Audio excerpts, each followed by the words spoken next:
Assalamualaikum warahmatullahi wabarakatuh. Bersama saya Andreas Tuti Suratman, kita akan membahas tentang bagaimana membangun mindset Muslimpreneur.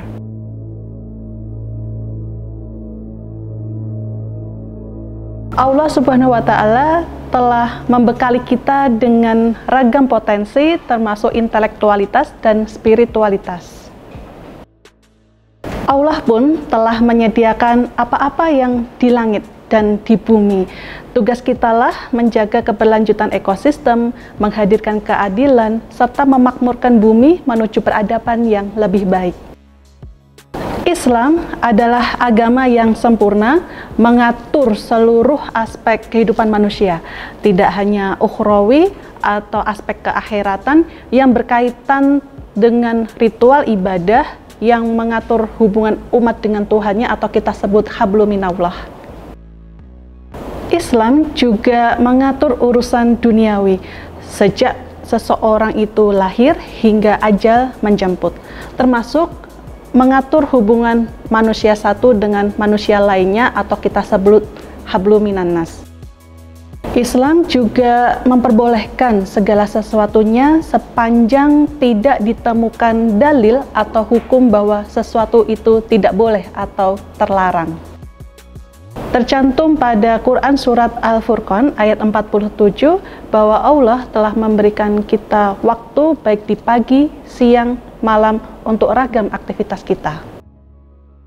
Silakan sebutkan aktivitas Anda, baik itu belajar, bermain, jalan-jalan, atau tadabbur alam, bersosialisasi mulai dari keluarga hingga masyarakat, bekerja dengan bermacam-macam profesi, ataupun menjadi seorang wirausaha bisa saja Anda kerjakan dalam waktu 24 jam.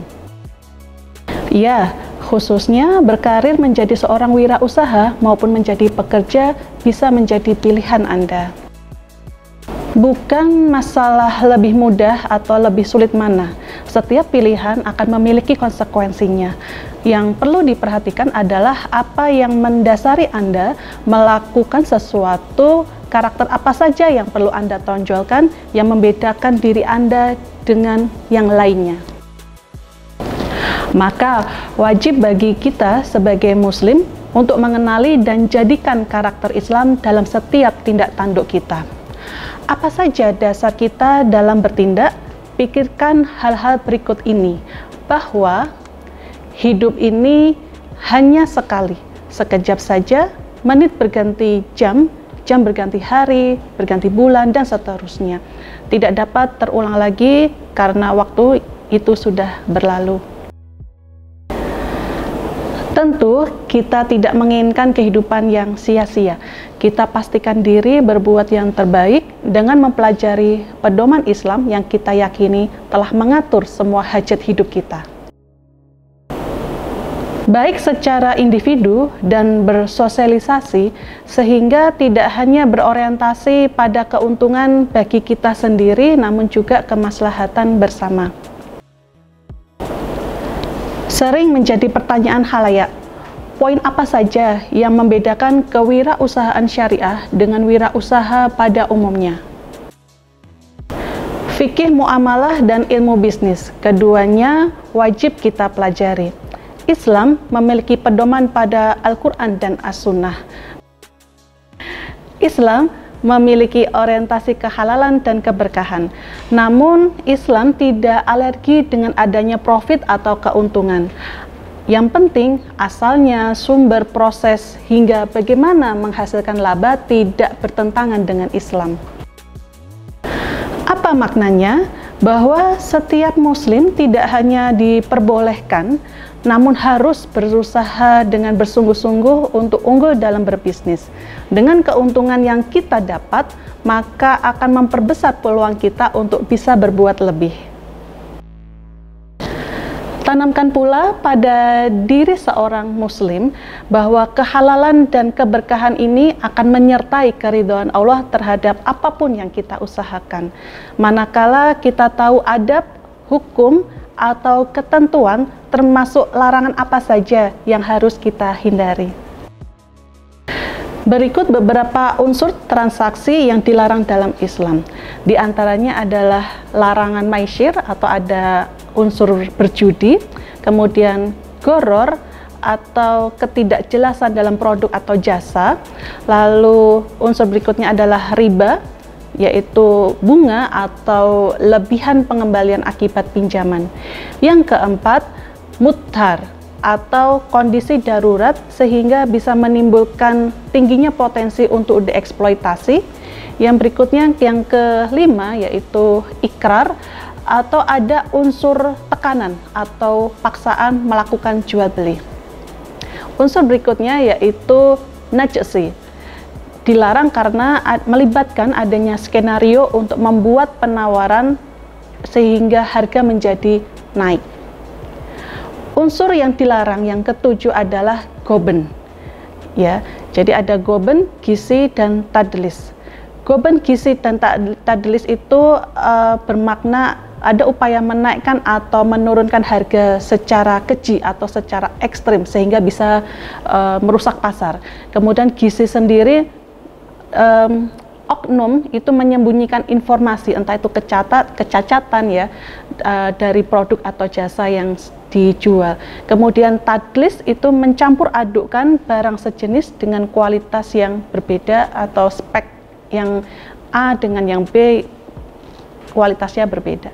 Dan unsur yang kedelapan yang dilarang dalam Islam adalah ihtikar, yaitu penimbunan barang sedangkan di luar sana sedang sangat dibutuhkan banyak orang. Kita ketahui Islam memiliki nilai-nilai keilahian yang universal, namun tetap ada ketentuan khusus dalam pelaksanaannya. Jadi ibarat pepatah, di mana bumi dipijak, disitulah langit dijunjung.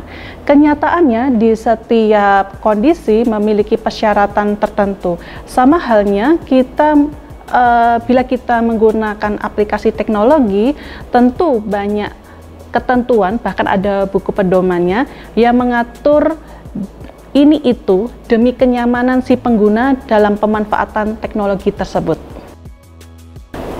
Begitu pula berislam, Allah Subhanahu wa Ta'ala memiliki maksud tertentu yang disebut maqasid syariah dengan tujuan mencapai maslahah. Apa itu maslahah? Yaitu menjaga manusia dengan segala sesuatu yang bermanfaat bagi manusia yang dapat diraih oleh manusia dengan cara memperoleh ataupun menghindari sesuatu. Bercermin pada kisah Rasulullah Shallallahu Alaihi Wasallam, beliau sudah memberikan kita contoh bahwa sejak kanak-kanak Rasulullah telah menjadi penggembala untuk penduduk Makkah dengan imbalan yang kecil.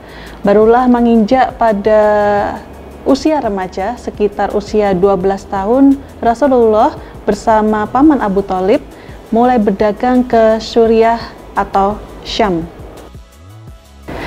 Kemudian di usia 17 tahun, Rasulullah Shallallahu Alaihi Wasallam dengan kemahiran dalam berdagang, beliau telah memperluas area perniagaannya, sudah melampaui lintas negara, meliputi Yordania, Busra, Irak, Bahrain, dan Yaman.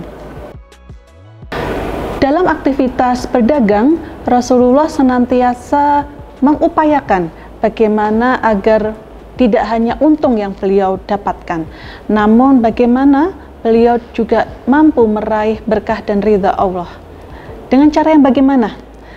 Yang pertama adalah memenuhi janji, bersikap jujur, menyenangkan pembelinya, membangun reputasinya sehingga orang lain pun juga dapat melihat hal itu sebagai suatu manfaat dan akan kembali lagi mencari Rasulullah akibat manfaat dan kebaikan yang beliau munculkan.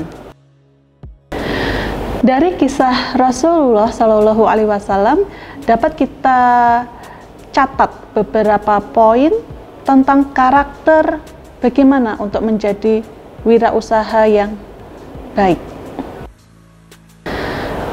Dari kisah Rasulullah Shallallahu Alaihi Wasallam dapat kita catat beberapa poin karakter menjadi wirausaha Muslim.